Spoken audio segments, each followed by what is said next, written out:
मेरे दोस्त शहजाद ने मैसेज किया, आप कौन सा ब्रोकर यूज़ करते हो। ब्रोकर तो मैं बता देता हूँ, आखिरी 5 साल में प्रीमियम लाइन सिस्टम, पुराना नाम कबाना कैपिटल्स था, नया नाम औरम मार्केट्स रखा है, उसका प्रीमियम लाइन पे मैं ट्रेड करता हूँ और प्रो लाइन पे ट्रेड करता हूँ।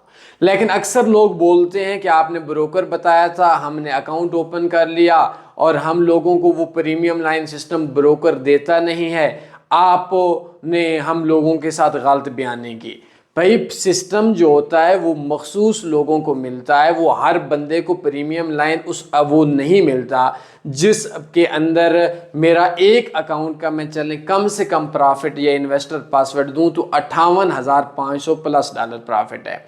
तो मेरा व्हाट्सएप नंबर है, बेस्ट फॉरेक्स ब्रोकर से अकाउंट बनाएंगे तो स्पेशल अकाउंट भी मिलेगा, प्रीमियम लाइन भी मिलेगा। सिर्फ ब्रोकर के नाम पे मेरी जान आप जाएंगे तो वो सिस्टम नहीं मिलेगा, फिर मुझे कल आप अफसोस करेंगे। ये ब्रोकर के हवाले से मैं इस वजह से वीडियोस बनाता हूं कि मेरे सुबह दोपहर शाम ब्रोकर्स पे लोगों ने पूछ पूछ कर मेरा बेड़ा गर्क किया हुआ है। तो मेरा व्हाट्सएप नंबर बायो में ले लें और आप बल्कि 0332875409 पे आप रब्ता कर लें। मैं ब्रोकर्स में सिस्टम में अकाउंट बनवा देता हूँ। शुक्रिया।